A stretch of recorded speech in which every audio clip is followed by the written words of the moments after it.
Hello and welcome to SKM Shots. కోర్బోలోర్బో Jeet బోరే ఆమె KKR అన్నారు emphatic స్టైల్లో విక్టరీ సాధించారు. క్వాలిఫైయర్ 1 నుంచి నేరుగా ఫైనల్స్కి వెళ్ళిపోయారు. 3 రోజులు రెస్ట్ తీసుకుంటారు. 2 మ్యాచ్లు హాయిగా టీవీలో చూస్తారు. ఆ తర్వాత ఫైనల్స్కి సిద్ధపడిపోతూ ఉంటారు. Perfect win for KKR, problematic for Sunrisers Hyderabad. ఏం జరిగింది క్వాలిఫైయర్ 1లో? Let's get started.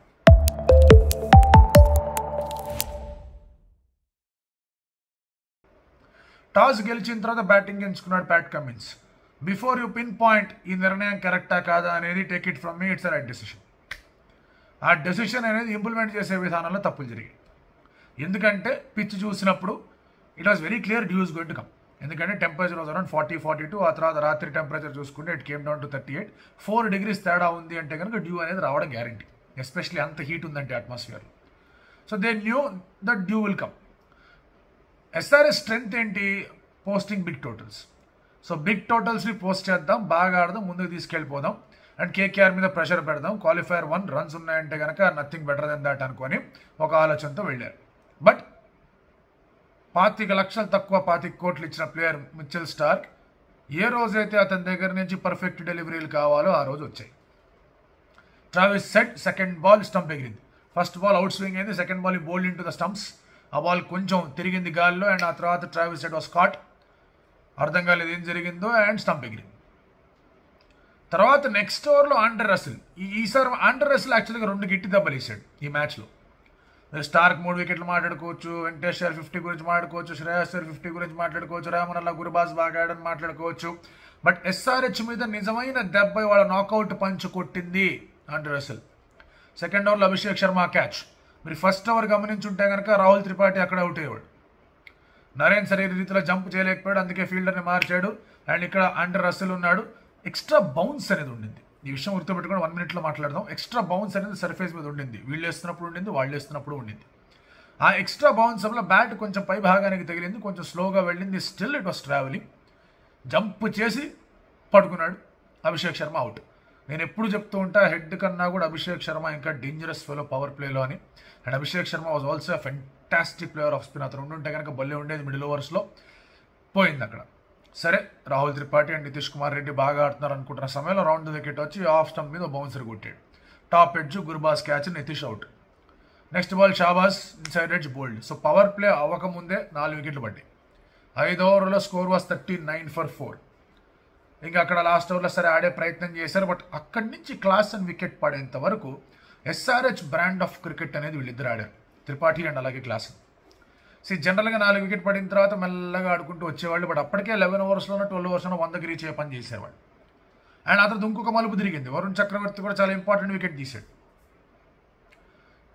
క్లాసన్ ఎప్పుడైతే అవుట్ అయ్యాడో రింకు సింగ్ మంచి క్యాచ్, అది లాంగర్ బౌండరీ. అది cow corner mid wicket boundary అనేది అహ్మదాబాద్లో ఆ ఏరియా నుంచి లాంగెస్ట్ బౌండరీ. అక్కడ వికెట్ పడింది. లేదా మామూలు షార్టర్ బౌండరీ అంటే బాల్ 6కి వెళ్ళేది. అవుట్ అయ్యాడు క్లాసన్. అవుట్ అయినా కూడా సమర్థ్ వచ్చి నరేన్ ఫస్ట్ బాల్ 6 కొట్టాడు. స్టిల్ ఎవర్ ఆన్, కొట్టేద్దాం కుమ్మేద్దాం 180 దాకా తీసుకెళ్దాం అనే ఆలోచనలో ఉన్నారు. అక్కడ జరిగింది అసలు సిస్లైన బ్రెయిన్ ఫేడ్ మూమెంట్. దానికి కారణం కూడా రసిలే. ఆ ముందు బాలే పోయింది బయటికి. ఆ నెక్స్ట్ బాల్ కట్ షాట్ కొట్టాడు. రసిల్ డైవ్ చేసి బాల్ ఆపాడు. త్రిపాఠి కాల్ ఇచ్చాడు. త్రిపాఠి కాల్ ఇచ్చి పరిగెత్తాడు, సమర్థ్ పరిగెత్తాడు. Both were ball watching. Tripathi ఆగిపోయాడు అక్కడ. త్రిపాఠికి అర్థం కాలేదు, వెనక్కి తిరగాల ముందుకెళ్ళాలి అర్థం కాలే. సమర్థ్ పరిగెత్తుకుంటూ వచ్చేసాడు. సో ఇక్కడ సమర్థ్ని ఎవరైతే తప్పు పాయింట్ చేస్తున్నారో ఇట్ వాస్ త్రిపాఠీస్ కాల్. ఎలాదో పిన్ పాయింట్ చేసి వీళ్ళ తప్పు కాదని చెప్పట్లా. But pointing Samarth for that run out is wrong. అది ఇద్దరి దగ్గర నుంచి మిస్కమ్యూనికేషన్ జరిగింది. అండ్ ఇన్ఫ్యాక్ట్ డేంజర్ ఎండ్కి త్రిపాఠి పరిగెడుతున్నాడు కాబట్టి he should have been little more careful in calling. Danger end అనేది స్టంపులకి దగ్గరగా ఏదైతే ఎండ్ ఉంటుందో అదే డేంజర్ ఎండ్. వాళ్ళే కాల్ చేయాలి, వాళ్ళ కాల్కి ఎక్కువ వెయిటేజ్ ఇవ్వాలి. సమర్థ్ అప్పటికే దాటేశాడు. Fact of the matter is Samarth sacrifice చేయాలా వికెట్ అనుకుని అప్పటికే టైం అయిపోయింది. చూసేసరికల్లా బాల్ వచ్చేసింది గురుబాజ్ చేతిలోకి. త్రిపాఠి అవుట్ అయ్యాడు. అతని కాల్ కాబట్టి అతను అంత డిసప్పాయింటెడ్గా ఫీల్ అయ్యాడు. Had it not been his call Samarth వెనక్కి పరిగెత్తేవాడేమో, లేదంటే అతనితో ఫీల్ అయ్యాడు కాదేమో. ఇమ్మీడియట్గా తేడాలు జరిగాయి. ఆ రన్అట్ అయిన వెంటనే ఎస్ఆర్హెచ్ టాక్టికల్గా రాంగ్ స్టెప్ వేశారు. Tactically SRH were wrong in many places. ఇందాక చెప్పాను కదా పిచ్ మీద బౌన్స్ ఉంది అని. పిచ్ మీద బౌన్స్ ఉంది, పిచ్లో స్వింగ్ ఉంది అండ్ ఫాస్ట్ బౌలర్స్ కాస్త అనుకూలంగా ఉంది అంటే సదర్న్ హెమిస్ఫియర్ నుంచి ఒక ప్లేయర్ని తీసుకొని రావాలి. Either South African or the New Zealander should have been in the squad. ఇటువంటి వికెట్ల మీదే మార్క్రమ్ ఒక ఎక్స్పీరియన్స్ కానీ ఫిలిప్స్ ఒక ఎక్స్పీరియన్స్ కానీ రావడం చాలా ఇంపార్టెంట్. మార్క్రమ్ని ఇటువంటి సర్ఫేస్ కోసమే ఉంచుకున్నారు టీంలో and would have played really well. మీరు సమద్ ప్లేస్లో యాక్చువల్గా మీరు మార్క్రమ్నో ఫిలిప్స్నో తెచ్చుంటే వ్యాస్కాంత్ ప్లేస్లో మార్కండే వచ్చుంటే things would have been different. కాకపోతే I feel SRH zeroed in on ఈ పాసిబిలిటీస్. ఎందుకంటే ఒకవేళ కనుక చెప్పాకెళ్ళాల్సి వస్తే వ్యాస్కాంత్ అక్కడ బౌలింగ్ వేయడం ఇంపార్టెంట్ అనుకుని అతను పెట్టుకున్నారు పిక్చర్లో. హెడ్ అండ్ కమిన్స్ ఎలాగో ఉన్నారు టీంలో, క్లాస్ ఎడిదిరిగి కీపర్గా టీంలో ఉంటాడు కాబట్టి there was no scope here. So ఇది పెద్ద టాక్టికల్ ఎర్రర్ కాకపోయినా కూడా there was a constant here. సరే ఒప్పుకుందాం. నా for people pointing out and Samad ఏం ఆడాడు అని కరెక్టే. ప్రెషర్ సిచ్యువేషన్లో ఉన్నప్పుడు సమద్ దగ్గర నుంచి రన్స్ రాలేదు, కాదనట్లేదు. బట్ ఇవాళ ఈ రన్అట్ గురించి సమద్ని పాయింట్ చేసి క్యా సమద్ అనడం కరెక్ట్ కాదు. ఈ ఐపీఎల్లో he has got 4 good impactful innings. చిన్న కాంట్రిబ్యూషన్స్, మ్యాచ్ విన్నింగ్ కాంట్రిబ్యూషన్స్ అయ్యాయి. ఇంకా క్లియర్గా మీకు టాప్ ఆఫ్ ద మైండ్ చెప్పాలంటే మీరు ఢిల్లీతోనూ అండ్ అలాగే ఆర్సీబీతో ఆడిన మ్యాచ్లు చూసుకోండి. ఆ మ్యాచ్లు SRH గెలిచిందంటే సమద్ కాంట్రిబ్యూషన్. క్లిష్టమైన పరిస్థితులు ఆడలేదు, అతను బ్యాక్ చేసేంత విధంగా అతను రెస్పాన్స్ ఇవ్వలేదు, ఒప్పుకుంటాను కాదనట్లా. But he did play well. And ఇప్పుడున్న సమీకరణాలు చూసుకుంటే he needed to be there in the squad, తేడా లేదు. బట్ ఇంపాక్ట్ సబ్ తీసుకోవడం అనేది కరెక్ట్ కాదు. కమిన్సే వచ్చి ఉండాల్సింది. He was facing Narine. కమిన్సే వచ్చి ఉండాల్సింది. సన్వీర్ ఏం ఎక్స్పీరియన్స్ ఉందో అతను పంపించారు అక్కడ. సన్వీర్ రావడంతో ఫస్ట్ బాల్ అతను రావడంతో ఒక బౌలర్ వెళ్ళిపోయాడు. Either Unadkat or Umran Malik should have come in. అతను వెళ్ళిపోయాడు. లాస్ట్లో కమిన్స్ ప్రయత్నం చేశాడు, ఆడే ప్రయత్నం చేశాడు, కొట్టాడు. But 159 was know we're going to be enough. Due ఫుల్గా పడింది. బ్యాటర్స్ నంబర్ 8 దాకా బ్యాటర్స్ ఉన్నారు కాబట్టి SRH కొంచెం ఎక్స్ట్రా ట్రై చేసే ప్రయత్నం చేశారు. గుర్బాజ్ ఇప్పటిదాకా ఒక గేమ్ ఆడలా, బట్ ముందు ఫీల్డింగ్ చేశారు. Shreyas Iyer wanted to fielding చేశారు. 2 మంచి క్యాచ్లు పెట్టాడు, కీపింగ్ కూడా బాగా చేశాడు కూడా కాన్ఫిడెన్స్ వచ్చింది. అదే అతను ఫస్ట్ బ్యాటింగ్ చేస్తూ ఫస్ట్ బాల్ ఫేస్ చేయాలంటే ఇంత కాన్ఫిడెన్స్ వచ్చేది కాదు. బట్ కీపింగ్ చేసి it was is good day కాబట్టి ఆ కాన్ఫిడెన్స్ అనేది it's a matter of small things. మళ్ళీ టాస్లో కమిన్స్ ఫీల్డింగ్ చేయాలని మాట్లాడకండి. కమిన్స్ బ్యాటింగ్ చేయడం కరెక్టా, నిర్ణయం అమలు చేసిన విధానం తప్పైపోయింది. సో ఇక్కడ గుర్బాజ్ స్టార్ట్ చేశాడు, బాగా ఆడాడు. దానికి తోడు లెగ్ బై 4 వెళ్ళాయి. ఫస్ట్ 3 ఓవర్లోనే రివ్యూలు పోగొట్టుకున్నారు అత్యుత్సాహానికి వెళ్ళిపోయి. అండ్ సరైన లెంత్లు వేయలేకపోయారు. They try to do something extra. ఇంకా సరే నటరాజన్ వచ్చాడు, వికెట్ తీసుకున్నాడు. ఆ తర్వాత మళ్ళీ ఇక కుట్టడం మొదలుపెట్టారు. They bowled well. Gurbaz out అయిన తర్వాత బాగానే బౌలింగ్ చేస్తున్నట్టు అనిపించింది. అక్కడ వెంకటేశ్వర్ అందుకున్నాడు. వెంకటేష్ అయ్యర్ 4 ఇన్నింగ్స్ 5 ఇన్నింగ్స్ ఈ లెవెల్లో ఆడడం. అండ్ వెంకటేష్ అయ్యర్ ఎప్పుడైతే అంత స్థాయిలో కాంట్రిబ్యూషన్ అనేది అందించాడో KKR will feel more secured. దానికి కారణం ఏంటంటే ఎప్పుడు చెప్తూ ఉంటా, SRH and KKR both dependent on their openers. కానీ SRHకి మిడిల్ ఆర్డర్ కాంట్రిబ్యూషన్స్ కేకేఆర్ కన్నా చాలా ఎక్కువగా వచ్చాయి. కేకేఆర్ దగ్గర నుంచి యాడ్-ఆన్సే వచ్చాయి, ఇంపార్టెంట్ కాంట్రిబ్యూషన్స్ వచ్చాయి. మీకు మ్యాగ్నిట్యూడ్లో సిగ్నిఫికెన్స్ కనిపించకపోవచ్చు కానీ చాలా ఇన్వాల్యుబుల్ కాంట్రిబ్యూషన్స్ వచ్చాయి. రమన్దీప్ నుంచి వచ్చింది, తర్వాత మీకు శ్రేయస్ నుంచి వచ్చింది, వెంకయ్యర్ నుంచి వచ్చింది, రసల్ నుంచి వచ్చాయి. బట్ తక్కువ వచ్చాయి. SRHకి ఎక్కువ వచ్చాయి. యాక్చువల్లీ నితీష్ బాగా ఆడడం కానీ, క్లాసన్ బాగా ఆడడం కానీ, ఒక మ్యాచ్లో షాబాజ్ బాగా ఆడడం కానీ, తర్వాత మీరు అబ్జర్వ్ చేసుకుంటే రాహుల్ త్రిపాఠి ఇవాళ మ్యాచ్ నిన్నటి మ్యాచ్ ఆడడం కానీ, ఇవన్నీ కలిసి వచ్చాయి. కమిన్స్ ఒక మ్యాచ్ ఆడడం కానీ, everything worked out. But KKR have been untested. And ఇవాళ SRH అదే ప్రయత్నం చేశారు. తొందరగా వాళ్ళ వికెట్లు తీద్దామనే ఆలోచనలో కొంచెం లెంగ్స్లో అటు ఇటు అవడం, కొన్ని లక్ కూడా కేకేఆర్ కలిసి వచ్చింది కాదనట్లేదు. క్యాచెస్ డ్రాప్ అవడం, ప్యాడ్లకు దగ్గర బాల్ 4లకు వెళ్ళిపోవడం, ఎడ్జ్లు ఎక్కడ కూడా క్యారీ అవ్వకుండా ఉండడం, ఇవన్నీ వాళ్ళకి కలిసి వచ్చాయి. But they bowled well. వాళ్ళ బౌలింగ్ బాగా చేశారు కాబట్టి SRH try to do little extra. అందులో వీళ్ళకి కాస్త అడ్వాంటేజ్ అనేది వచ్చింది. They made use of it. Venkatesh Iyer was phenomenal. Mind blowing batting చేశాడు వెంకటేష్ అయ్యర్. లాస్ట్ నేను శ్రేయస్ అయ్యర్ ఏంది లొల్లి అని చెప్పేసి ఒక మ్యాచ్లో ఫినిష్ చేశాడు.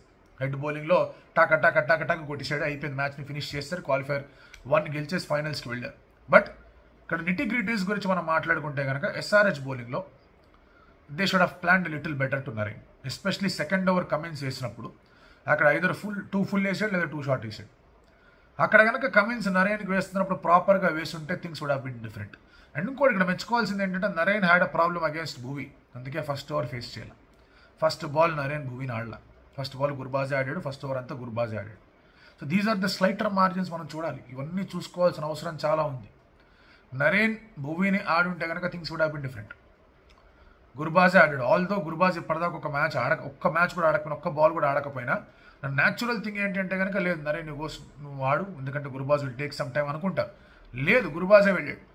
సో ఇది అబ్జర్వ్ చేయాల్సిన అంశం. ఆ తర్వాత సెకండ్ ఓవర్ ఆఫ్ కమిన్స్ అనేది గేమ్ చేంజింగ్ ఓవర్ అయిపోయింది. ఆ ఓవర్ కమిన్స్ కట్టుదిట్టంగా బౌలింగ్ వేసుంటే బాగుండేది. He also try to do little extra. And దాంతో రన్స్ బాగా వచ్చేసాయి. నెక్స్ట్ ఓవర్ ఆఫ్ భూవీలోనూ రన్స్ బాగా వచ్చేసాయి. ఆ 2 ఓవర్లు రివ్యూలు ఎగిరిపోయాయి. ఈ 2 ఓవర్స్లో ఎస్ఆర్హెచ్కి ఎంత వెనక్కి వెళ్ళిపోవాల్సి వచ్చిందంటే మళ్ళీ రావడానికి చాలా కష్టమైంది. నట్టు గేమ్ అండ్ టుక్ వికెట్ కాదనట్లేదు, సరే కమిన్స్ మళ్ళీ వచ్చిందని వికెట్ తీసాడు కాదనట్లేదు, బట్ దెన్ అప్పటికే run rate was under 6. Under 6 run rate ఏముందని, ఎంత తొందరగా కొట్టాలి తొందరగా కొడతారు ఇంక. అండ్ అహ్మదాబాద్లో ఇవాళ ఈ రీతిలో ప్రిపరేషన్ అనేది ఎంత సాలిడ్గా ఉందో చూడండి. ఎస్ఆర్హెచ్ ప్రిపరేషన్ లేదనట్లేదు, ఎస్ఆర్హెచ్ ఇంప్లిమెంట్ చేసే విధానంలో ఫస్ట్ ఓవర్ నుంచి వాళ్ళకి బ్రేకులు పడ్డాయి. But KKR's persistence, KKR's belief, Starc మావాడు మిచెల్ స్టార్క్ ఇక్కడ వికెట్లు తీయబోతున్నాడని నమ్మారు. ఇప్పటిదాకా స్టార్క్ ఏం చేశాడు అనేది సడన్గా వాళ్ళని ఫైనల్స్కి తీసుకెళ్లేసరికి ఆ 10 కోట్లు ఇవ్వచ్చులే స్టార్క్ అని చెప్పేసి అందరూ మాట్లాడుతున్నారు. So such has been there game. And Russell's contribution, వాళ్ళ బ్యాట్ పట్టుకోలేదు బాబు, కానీ ఎస్ఆర్హెచ్ మ్యాచ్ ఓడిపోవడం మళ్ళీ చెప్తున్నాను, ఒక catch of Abhishek Sharma and run out చాలా కీలకం. రన్అట్ అయిపోయిన తర్వాత టక్క 4 వికెట్లు పడ్డాయి. With in span of 14 runs 15 runs 4 వికెట్లు పడ్డాయి. అభిషేక్ అవుట్ అవ్వకుండా ఉండుంటే కనుక power play which has been SRH strength, power play 50 కూడా కొట్టలేకపోయారు. లేదంటే కానీ ఈజీగా 70 వచ్చేది పవర్ ప్లే. సో ఇలాంటివి కనిపిస్తుంటాయి. ఎక్స్ట్రా బౌన్స్ని ఎలాగైతే మిచెల్ స్టార్ కొంచెం గట్టిగా హిట్ చేసి బౌలింగ్ కూడా స్వింగ్ అనేది రాబట్టాడో, ఎస్ఆర్హెచ్ బౌలర్స్ అంతగా రాబట్టలేకపోయారు. కమిన్స్ చేసినప్పుడు కాస్త ఎక్స్ట్రా బౌన్స్ వచ్చింది, కరెక్ట్ లెంత్ తీసినప్పుడు అక్కడ డాట్ బాల్స్ పడ్డాయి, బట్ ఫుల్ అయినా షార్ట్ అయినా కొడిశారు. అండ్ ఇది కేకేఆర్కి ఎంత కాన్ఫిడెన్స్ ఇస్తుందంటే దట్ శ్రేయస్ అయ్యర్ అండ్ వెంకటేష్ అయ్యర్ ఇలా ఆడడం, ఎస్ అఫ్ కోర్స్ అప్పటికే they got a very good head start కాదనట్లా, కానీ ఇలా ఆడి క్వాలిఫైయర్ 1 ఆడి ఫైనల్స్కి వెళ్ళేసరికి చెన్నై వికెట్లో ఓ మ్యాచ్ ఓడిపోయారు వాళ్ళు. చెన్నైకి వచ్చినప్పుడు the last there match. Venkatesh Iyer struggle అయ్యాడు అక్కడ.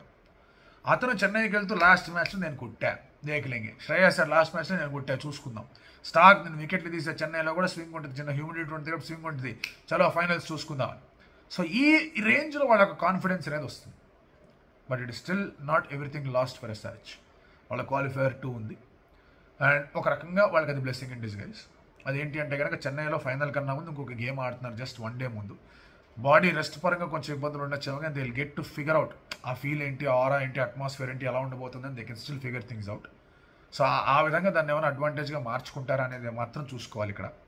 అండ్ ఎస్ఆర్హెచ్ ఆడే స్టైల్లో ఇలాంటి ఒడిదుడుకులు ఉండడం సర్వసాధారణం.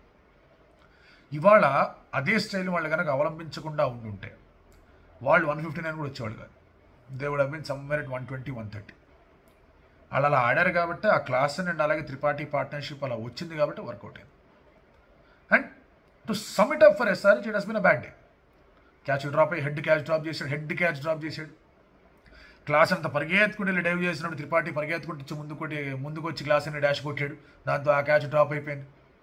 So it has been a sort of a day where nothing went right. ఎడ్జ్లు 4లకు వెళ్ళడం, కీపర్ పైనుంచి వెళ్ళిపోవడం, ఇలాంటివి కనిపిస్తూనే వచ్చాయి. So it is not their day, but fantastic day for KKR. And వాళ్ళు అది క్రియేట్ చేసుకున్నారు వాళ్ళ స్టార్టింగ్ నుంచి కూడా. అండ్ 2017 నుంచి 2018 నుంచి క్వాలిఫైయర్ 1 గెలిచిన వాళ్ళే ఫైనల్స్ గెలిచారు. 2018 చెన్నై క్వాలిఫైర్ 1 గెలిచింది, 2019 ముంబై క్వాలిఫైర్ 1 గెలిచింది, వాళ్ళిద్దరూ ఫైనల్స్ గెలిచారు. 2020 క్వాలిఫైర్ 1 ముంబై గెలిచింది, ముంబై మళ్ళీ ఫైనల్స్ గెలిచింది. 21 సిఎస్కే గెలిచింది, ఫైనల్స్ గెలిచింది. 22 గుజరాత్ టైటన్స్ గెలిచింది, వాళ్ళు ఫైనల్స్ గెలిచారు, ట్రాఫీ గెలిచారు.